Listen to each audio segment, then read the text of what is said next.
Create an opening transition effect like Iman Gadzhi in Premiere Pro. Here I add a picture of a lock and a video to my timeline. Select the image and move the playhead to the start. In the Effect Controls panel, click on Stopwatch next to Position and Scale to create 2 starting keyframes.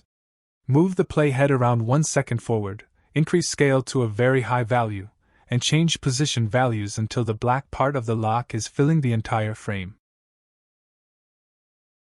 Select all the keyframes, right-click on one of them, and add ease in and ease out to them.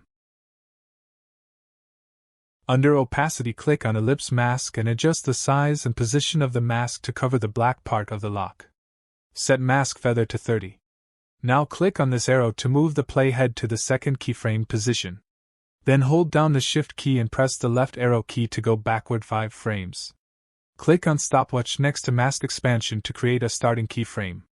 Then go backward 5 more frames and increase mask expansion until you can't see any of the below video. Make sure to check the inverted checkbox. Now, without changing playhead position, drag the image to the above track and drag the video to the playhead position. I also add a sound effect to the start of the animation to make it nicer. Anyway guys, thanks for watching and I hope you found this useful.